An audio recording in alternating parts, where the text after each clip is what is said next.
2022-এর ফেব্রুয়ারি মাসটা ছিল যেন একটা অভিশাপের মতো। এই মাসেই ঘটেছিল সঙ্গীত আকাশের 3টি বিরাট নক্ষত্র পতন। লতা মঙ্গেশকর, তারপর সন্ধ্যা মুখোপাধ্যায় এবং তারপর আচমকাই প্রয়াত হয়েছিলেন সকলের প্রিয় বাপ্পিদা। দিনটা ছিল 15ই ফেব্রুয়ারি। 69 বছর বয়সে সকলকে কাঁদিয়ে তিনি পরলোকে পাড়ি দেন। বাপ্পিদার হঠাৎ চলে যাওয়া আজও যেন মানতে পারে না বাঙালি। 1952 সালের 27শে নভেম্বর জলপাইগুড়ি জেলায় তাঁর জন্ম। বাবা মায়ের দেওয়া নাম অলোকেশ, ডাকনাম ছিল বাপ্পি, রেখেছিলেন এক আত্মীয়া। বাড়িতে সঙ্গীতের চর্চা ছিল বরাবর।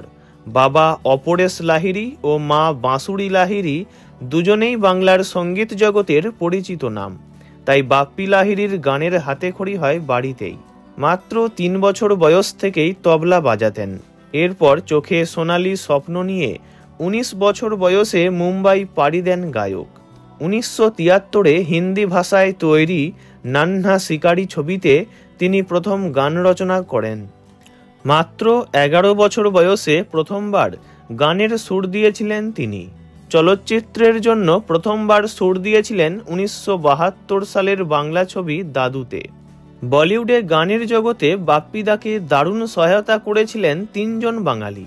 সমু মুখোপাধ্যায়, যিনি কাজলের বাবা ও তনুজার স্বামী, এছাড়া আর.ডি. বর্মন ও কিশোর কুমার।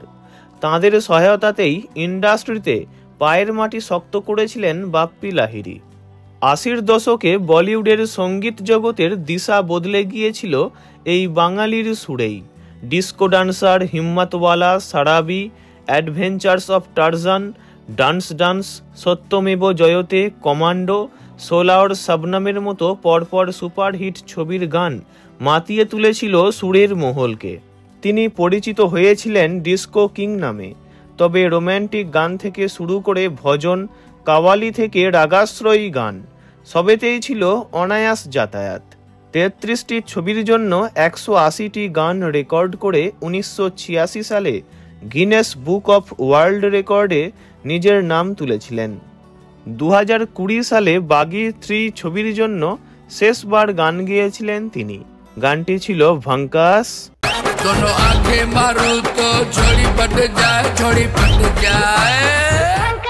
তবে গানটির ছোট্ট একটি অংশই তিনি নিজ কণ্ঠে রেকর্ড করেছিলেন। বাকি অংশ দেবনেগি ও জনিতা গান্ধী গেয়েছিলেন।